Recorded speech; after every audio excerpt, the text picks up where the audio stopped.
Welcome to Jimk Associates Tips. Today's tip is on how to create a combination view to look at resource over allocations within Microsoft Project. A lot of people aren't aware that you can have combination views because the package is now engineered to the extent that when you first go into it, all you ever see are single pane views. There are not many dual pane views shown to you from within the view menu, etc. So we're going to show you how to do that and then the sorts of things that it can solve for us. Now we know from this project, as it's an example that we use in our training course, that we have a resource over allocation here.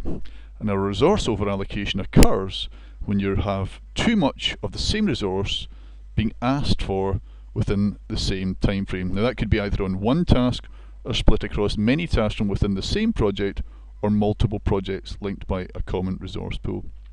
Now if I look here, I can see I've got lots of resource assignments for the Office Manager, but there's no indication, in fact, that there is an overallocation.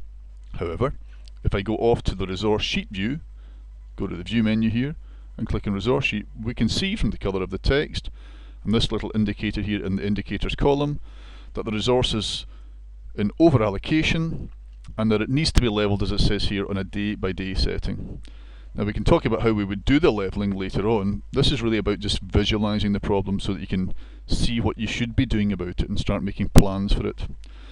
As you'll note here, we've got 100% of Office Manager, which means there's only one Office Manager available for the life of the project. Clearly we've gone over that somewhere and somehow or other. Now if I go back to the Gantt chart, and the Gantt chart we're going to go for, folks, is the tracking Gantt, not the Gantt chart. So if I go back to the tracking Gantt where we were before, we're back looking at this particular view here.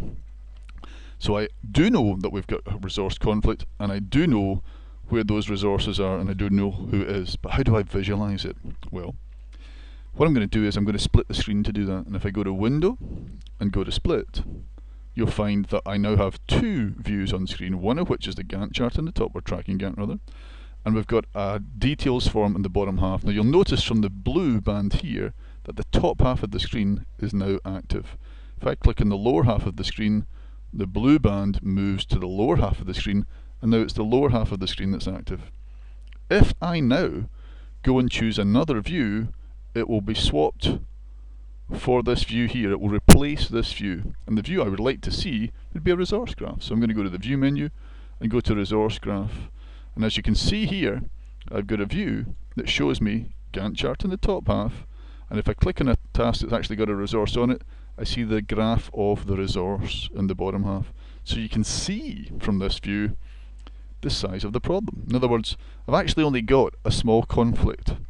If I zoom in on that just to see that on a daily basis, you'll see that the graph changes shape because the graph only ever shows the peak value within a certain time frame. It doesn't show you a curve going through it, as it were. And we can see that I've actually got 4 days of conflict, and the 4 days of conflict are for these two tasks here, which are 3 days each, and then this 1 day task and this 1 day task. Now how would you solve that in real life? You'd probably wind up delaying the non-critical element to happen after the critical element, and hopefully that wouldn't extend the life of the project by too much or by any duration at all. Now the trouble with doing a view like that is every time you remove the split, shall we say, from the screen and resplit the screen, window, split, it comes back as a form.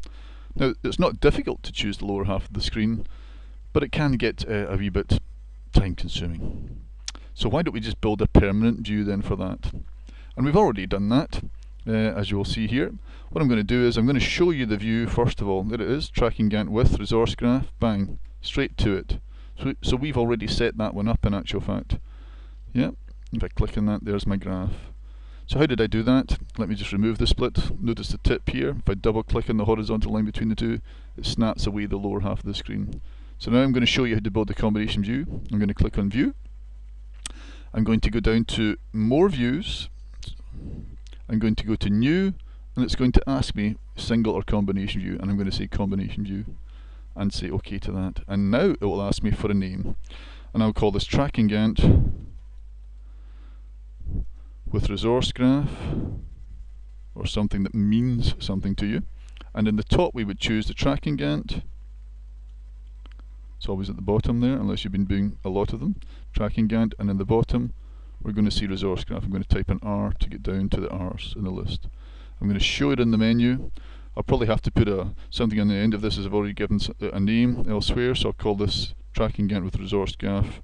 I'd say it was the name of your company, Gemco, and then you could tell the difference between ones that your company had created and the ones that came as standard with the package. I'm going to say OK to that, and by saying show in the menu, it will also appear along here in the view bar in 2007 and prior versions. There is of course no view bar in 2010, which is a pity really. Let's say OK to that, and I'm going to click and close. And now from whichever view I happen to be in, I could be in a calendar view, and let's say I just suddenly had to see that particular view. That would be it there, Tracking Gantt with Resource Graph Gemco, or from the menu, click on view, notice the show in menu position here, click on that, straight to the problem.